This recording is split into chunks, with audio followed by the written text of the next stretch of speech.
tenemos entonces que Dios es el todo del tiempo. Él es el todo del tiempo. Pero ¿qué exactamente significa que Dios es el todo del tiempo? Que no ha habido una era, una sola época en toda la eternidad que no haya estado protagonizada por Él. La Biblia dice en el libro de Isaías capítulo 57 verso 15 que Él es el alto y sublime, el que habita la eternidad.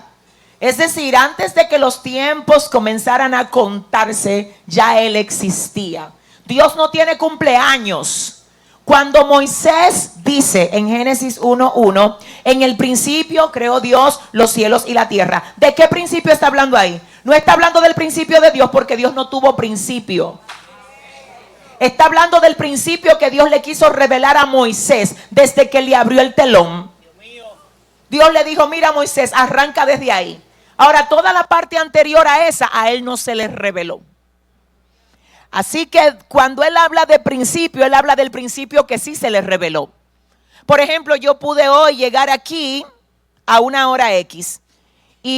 Déjeme tomar un ejemplo quizás más entendible para cada uno de los oyentes. Y es que, por ejemplo, yo hoy cuando me levanté, lo primero que hice fue que me puse a leer, me puse a coordinar los puntos para preparar este material de apoyo.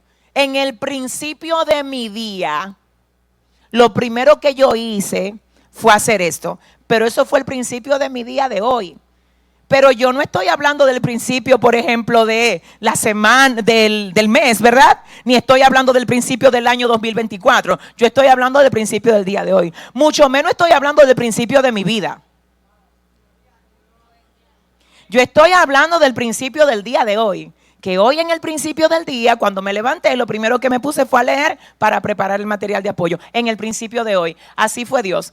Le enseñó a Moisés el principio de el día que quiso comenzar a decir todo lo que él había hecho en el principio de la creación. Que tampoco no era su principio. Dele la gloria al Señor. Déselo fuerte ese aplauso a Él. Ay, Dios. Entonces, partiendo de esto, diga conmigo, Dios es el todo del tiempo. Apocalipsis 1:8. ¿Qué dice, Cristina? Yo soy el alfa y la omega, principio y fin, dice el Señor, el que es y que era y que ha de venir, el Todopoderoso. Yo soy el alfa. Recuerden, por favor, no se les olvide nunca que la razón por la que dice la Biblia que el Señor es el alfa es porque el alfa es la primera letra del alfabeto griego. ¿Está bien?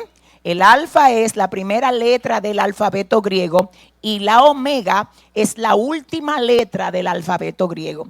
Así que cuando el Señor dice yo soy el alfa, está utilizando la metáfora de la letra y luego omega igualmente la utiliza para puntualizar de que todo comienza y todo termina con Él. Yo soy el alfa y la omega, principio y fin, dice el Señor. El que es y que era y que ha de venir. Oiga qué tremendo. El que es, el que era y que ha de venir. Por eso es que Dios es más confiable que tus buenas ideas. Por eso es que Dios es más confiable que la sugerencia que te dan tus amigos. Porque Él es, pero era. Él es, pero es también el que será. ¿Qué significa eso para ti? Que el Señor no solo conoce tu pasado. No. Él conoce todos los detalles de tu presente y de todo lo que te va a venir. Cuando el Señor te permite algo, no solo te lo está permitiendo para complacerte, te está permitiendo para cuidarte. Cuando el Señor te impide tener algo o te lo niega, no solo está tratando de decirte que no, porque entiende que no, sino que está viendo lo que tú no ves. Lo que Dios está haciendo exactamente es protegiéndote de algo que tú no conoces, pero Él sí conoce. Y una de las cosas que nosotros menos entendemos es cómo algo que a nuestra vista en el presente parece tan bueno, tan idóneo para nosotros, esa persona, esa oportunidad, ese viaje, ese mover. Viene Dios y te dice, eso no está en mi agenda. Y créame que a veces Dios te dice, eso no está en mi agenda, y no es siempre porque eso sea malo, es simplemente porque no es para ti. Entonces, si no es para ti, significa que Dios tiene algo mejor de lo que aún tú estás viendo como bueno. Ay, Dios.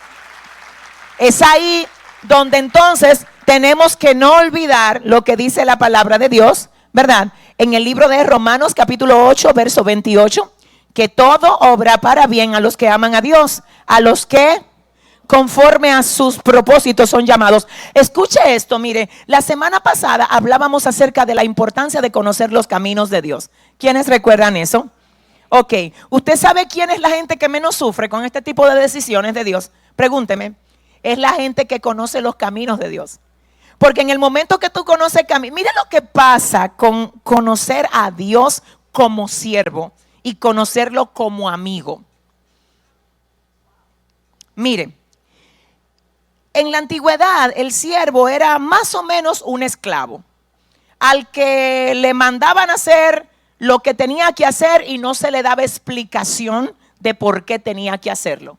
Eso era que se levantaba por la mañana y de hecho una de las primeras cosas que el esclavo hacía era que iba donde el amo y le decía, ¿qué quiere el amo que haga hoy su esclavo? Esto está tremendo porque le voy a decir algo, escúchelo, nadie puede ser amigo si primero no es siervo.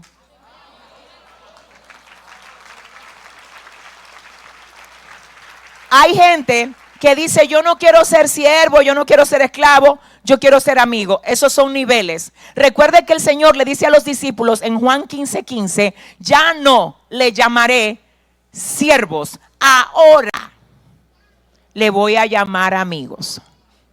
Porque el siervo no sabe lo que hace su Señor, pero yo a ustedes le he dicho todas las cosas que me reveló el Padre.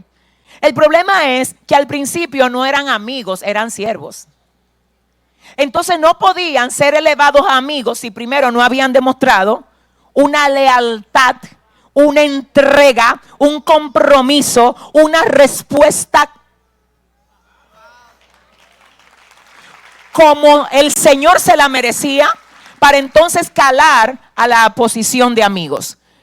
¿Cómo usted puede identificar entonces que los discípulos sí estaban listos para subir de nivel de siervos a amigos? Bueno, Jesús por más de una ocasión lo dijo.